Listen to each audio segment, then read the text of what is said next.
नमस्कार दोस्तों, जय श्री कृष्णा।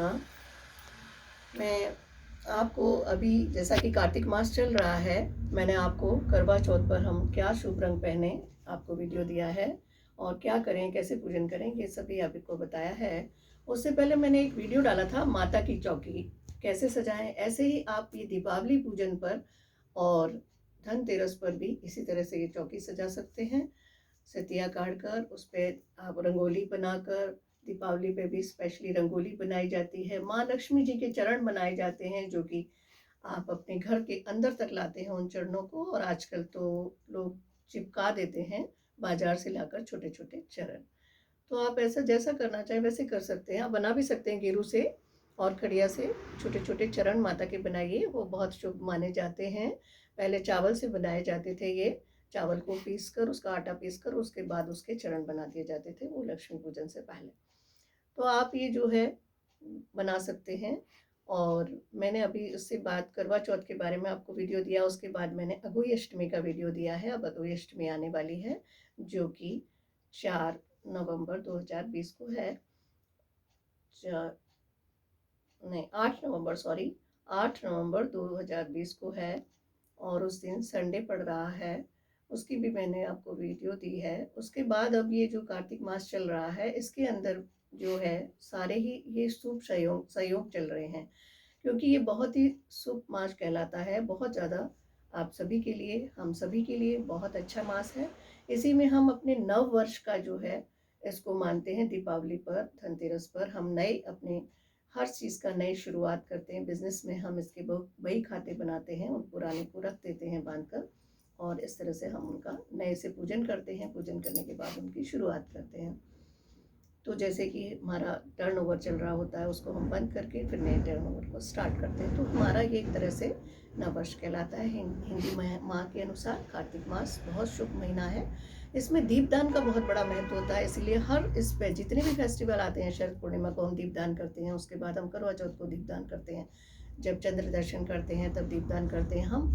कार्तिक मास में कार्तिक अगर जो स्नान कर रही होती हैं महिलाएं, और जो कोई भी पुरुष भी नहा सकते हैं, सुबह जल्दी उठकर नहाते हैं 4 से 5 के बीच में, और उसके बाद उनको हम देव स्नान कहते हैं, यानी कि वो स्नान जो पुण्य स्नान कहलाता है, उसको करते समय भी दीपदान करते हैं और नारायण का गुणगान करते हैं।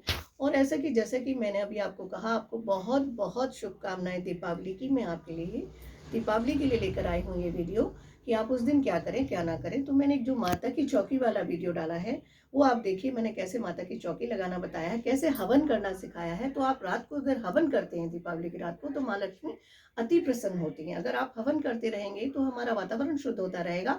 कोरोना नाम की बीमारी या कोई और भी महामारी, कोई भी बीमारी आती है तो वो चली जाती है। अगर ऐसा होता है तो ये बहुत अच्छी बात है, क्योंकि हमारा जो प्राणवायु है वो हमें मिलती है घी से, सामग्री से, और उसमें हम डालते हैं कपूर से, हम आरती करते हैं कपूर से। तो इससे भी हमारे घर का वातावरण यानी नेगेटिविटी चली जाती है और पॉजिटिविटी हमारे घर के अंदर आती है। यही हमारे लक्ष्मी का आगमन कहलाता है। तभी हमारे सभी कार्य पूर्ण होते हैं। और अगर हमारे जो काम नहीं अब तक बन रहे थे, अगर हम उनकी मनोकामना को लेकर के उसे करना चाहते हैं, तो हमारी सभी मनोकामनाएं पूर्ण होती हैं माँ लक्ष्मी के आगमन से। क्योंकि इस समय सभी को लक्ष्मी की बहुत ज़रूरत है।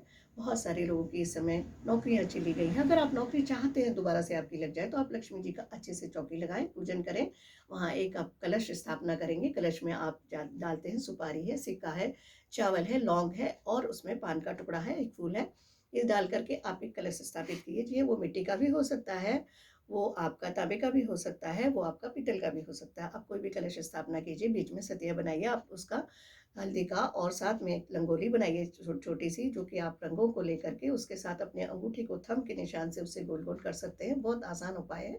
आप उसको किसी और चीज़ से न बना करके अपने हाथों से रंगोली तैयार कर सकते हैं। सुंदर सी रंगोली बनाइए, माँ लक्ष्मी जी के चरण बनाइए और उनको अंदर आता हुआ दिखाइए। इस तरह से आप खूब सुंदर चौकी से सजा सकते हैं। फिर आप हवन कुंड को सजाइए। हवन कुंड के अंदर आप एक सतिया बनाइए। उसके बाद स्वास्तिक कहते हैं, उसे सतिया कहते हैं।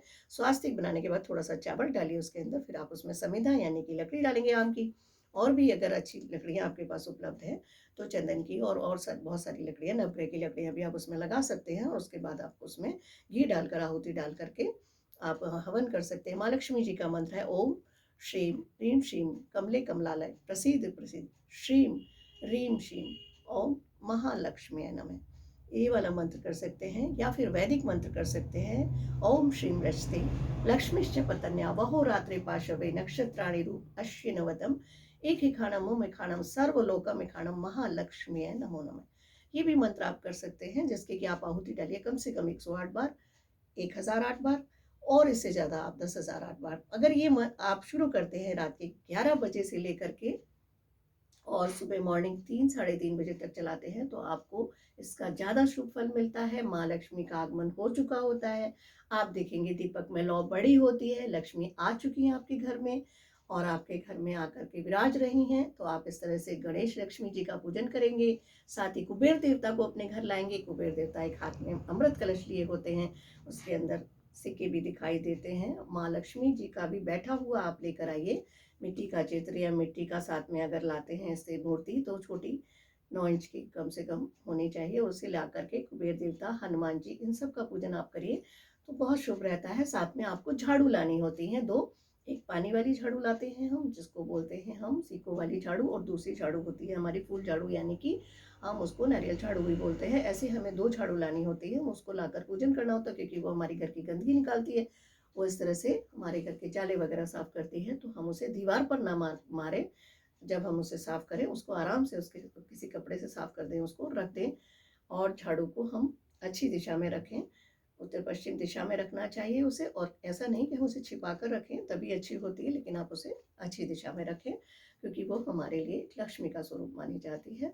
और उस दिन हम खरीद सकते हैं क्या क्या लक्ष्मी जी के दिन में। यदि आपको दीपावली के दिन लाना है, तो आपको सोना, चांदी, कोई भी छोटी से छोटी चीज़ आप ला सकते हैं। उसकी छोटी सी मूर्ति ला सकते हैं, सिक्के ला सकते हैं लक्ष्मी गणेश के। आप कुछ और भी ला सकते हैं, चौकोर टुकड़ा ला सकते हैं। उसके लिए एक छोटी सी ठोस गोली ला सकते हैं, जो आप अपनी जेब में रख सकें। एक हाथी ला सकते हैं सूट वाला, जो कि उसकी चोट थोड़ी सी ऊपर को उठी होती है इस तरह से, लेकिन उसका मुंह बंद होता है। ऐसा हाथी ला के रख सकते हैं आप, वो भी लक्ष्मी जी का आगमन कहलाता है। तो ऐसी चीज़ों को आप अपने घर में ला के रखें। आप तांबे के बर्तन ला सकते हैं पूजा के लिए, छोटी, उसके लिए छोटे से आप ग्लास ला सकते हैं। आप अपने लिए बॉटल खरीद सकते हैं। इस तरह से बहुत सारी चीज़ें हैं जो आप इसको लाकर खरीद सकते हैं। लेकिन आप प्लास्टिक के बर्तन मत लाइए, प्लास्टिक की चीज़ें मत लाइए, और बहुत सारे मैट्स वगैरह हम उठा लाते हैं वो मत लाइए। लोहे की चीज़ों को मत खरीदिए, ऐसा करने से हमारा नुकसान होता है बजाय फ़ायदा होने के। तो इस तरह से अगर आप करेंगी दोस्तों, तो ये बहुत अच्छा रहेगा। तो इसलिए मैं आपको फिर से कहती हूँ कि मेरा हमेशा पूरा वीडियो देखिए। लास्ट में बहुत सारे उपाय बताए गए हैं। मैंने जैसे ऑस्ट्रो अपनी पत्नी, अपनी वाइफ को अपनी लाइफ में लाने का उपाय दे रखा है। मैंने प्यार ही प्यार बेशुमार करके आपको वीडियो दिया है। आप अपनी पत्नी को, अपने प्यार को, अपने लव को, आप अपनी गर्लफ्रेंड को अगर वापस लाना चाहते हैं अपनी ज़िंदगी में, तो ये सारे उपाय आप दिवाली के दिन करेंगे तो बहुत जल्दी सक्सेसफुल होंगे। तो दोस्तों प्लीज़ आप ऐसा ज़रूर करिए। और वो तेज पत्ते वाला उपाय भी आप कर सकते हैं। अगर आपको नौकरी पानी है, आपको अपनी शादी करवानी है, आपके घर में संतान नहीं है, तो मैंने संतान प्राप्ति वाला भी एक वीडियो डाला हुआ है, जिसमें कि आपको केवल पत्ते बांधने हैं और अपने पति के साथ रहना है।